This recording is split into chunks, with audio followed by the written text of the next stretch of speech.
Hello everyone, you're welcome back to our YouTube channel. और आज की इस वीडियो में मैं आपको बताने वाला हूँ एक न्यू जॉब अपॉर्चुनिटी के बारे में। और ये जो जॉब अपॉर्चुनिटी है that will be beneficial for a lot of candidates who are seeking for the job. So चलिए शुरू करते हैं। And in this video I am going to discuss about the job role, okay, and where it has been released and what will be the salary as well as when will be the joining date. So all of these information I will be sharing in this video. So I am requesting you to watch this video till the end so that you don't miss any of the information that has been explained in the notification. ठीक है, तो अगर आप ये video देख लेंगे तो आपको नोटिफिकेशन पढ़ने की ज़रूरत नहीं रहेगी, और अगर आप चाहें तो एक बार उसको गो थ्रू कर सकते हैं। और चलिए शुरू करते हैं। तो मैं बताना चाहूँगा कि ये जो जॉब अपॉर्चुनिटी है ये यूएसए एम्बेसी में निकली हुई है। यूएसए एम्बेसी, जैसे कि आप लोग जानते हैं कि I usually upload the videos regarding the US embassy and Australian high commission as well as the British high commission. तो ये यूएसए एम्बेसी में ही निकली हुई है। और ये जो पोजीशन है इसका नेम है एचआर असिस्टेंट या फिर एचआर क्लर्क। ठीक है, अब होता क्या है, ये जो एचआर डिपार्टमेंट की जॉब रहती है तो इसमें आपका जो रोल रहेगा, तो ये जैसे पोजीशन से ही आपको पता चल रहा होगा एचआर का जो काम रहता है ये आपको करना पड़ेगा। उनके काम क्या रहते हैं, जैसे रिक्रूटमेंट प्रोसेस में पार्टिसिपेट करना। तो कोई भी कंपनी होती है, जैसे कंपनी को ज़रूरत होती है कि अपने न्यू एम्प्लॉय को हायर करना, जॉब रेस्पॉन्सिबिलिटी के अकॉर्डिंग सिलेक्शन करना। तो उसी तरीके से वही सेम रोल रहेगा आपका कि यूएसए एम्बेसी में आप एचआर असिस्टेंट बनेंगे तो आपको रिक्रूटमेंट प्रोसेस में एक आपको मतलब कई सारी मल्टीपल रेस्पॉन्सिबिलिटीज़ दी जाएंगी। तो उसमें आपको कभी इंटरव्यू में भी मतलब लेना पड़ सकता है। ठीक है, जो फर्स्ट राउंड ऑफ इंटरव्यू होता है एचआर के साथ इंटरेक्शन होती है। और जो एप्लीकेशन होती है, जैसे कि हम जानते हैं कि जब भी हम एम्बेसी या हाई कमीशन में अप्लाई करते हैं तो उसके लिए पहले हमें एक एप्लीकेशन फॉर्म सबमिट करना होता है, जो कि ऑनलाइन फॉर्म होता है 8 से 9 पेज का।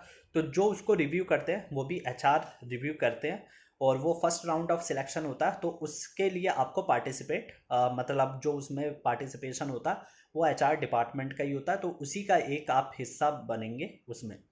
तो ये चीज़ आपको होनी चाहिए। उसके बाद में जो डेटा होता है, डेटा कलेक्शन होता है। ठीक है, कि किस किस के फॉर्म आए, कितने सबमिशन हुए, उनकी ईमेल आईडी क्या है, उनके कॉन्टैक्ट नंबर क्या है। So all of these documents mean whatever documents the candidate has submitted to you, so you have to keep the records of all those documents. And screening part में, sourcing part में ये सारे आपके जो role होती है, job responsibility रहती है, वो सब रहती हैं इसी में।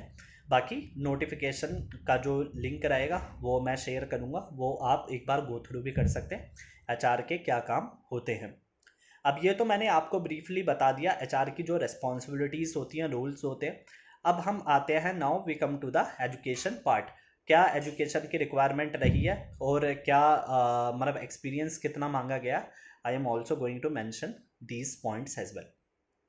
तो एजुकेशन की अगर बात करें तो एजुकेशन में आपकी सिंपल ग्रेजुएशन कंप्लीट होनी चाहिए। ग्रेजुएशन भले ही आपने बीकॉम से किया हो, सिंपल बीए किया हो, या फिर आपने बीएससी किया हो, या फिर बीटेक किया हो, तो कोई भी मतलब irrespective of any mean particular subject, आपने किसी भी सब्जेक्ट से अगर अपनी ग्रेजुएशन कंप्लीट की है तो आप इस जॉब के लिए एलिजिबल हो जाएंगे।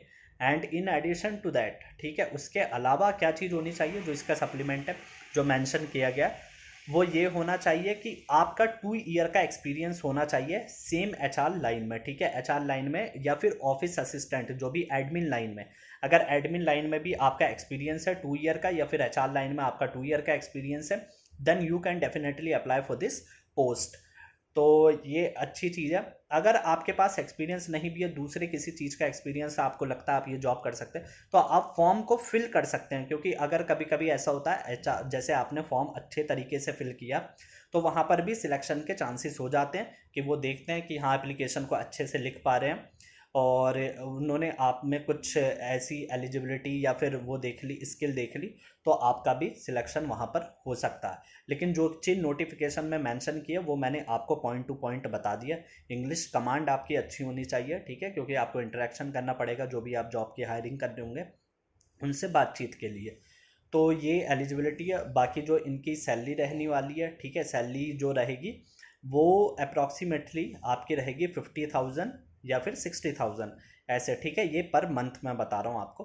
तो ऐसी सैलरी की रेंज रहेगी, इससे ऊपर नीचे थोड़ा हो सकता है, लेकिन अच्छी एक हैंडसम सैलरी अमाउंट आपको मिलेगी। और इसके अलावा जो प्रोविडेंट फंड होता है, मेडिकल फैसिलिटीज़ होती हैं, ये सारी आपको मिलेंगे। और अगर हम बात करें वर्क एनवायरनमेंट की, तो वर्क एनवायरनमेंट बहुत ही बेस्ट रहता है, ठीक है। आपको कोई भी शिकायत नहीं होने वाली है जो एम्बेसी होती है उसके वर्क एनवायरनमेंट से, ठीक है। यूएस एम्बेसी अगर आप मतलब कभी विजिट करने का आपको मौका मिले तो आप देखेंगे कि कितनी यूज़ होती है, और वहाँ पर मतलब वर्क कल्चर बहुत अच्छा होता है, ठीक।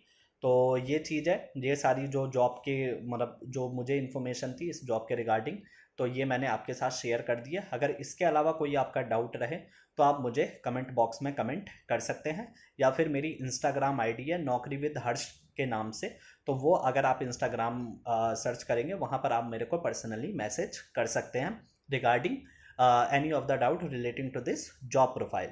So thank you very much for watching this video, and if you have any doubt, then I have told you that you can put the message in the comment box or on my Instagram ID. If you are new to the channel, then don't forget to subscribe the channel, and if you already have subscribed, so share it with other people as well. So thank you very much once again, and have a good day.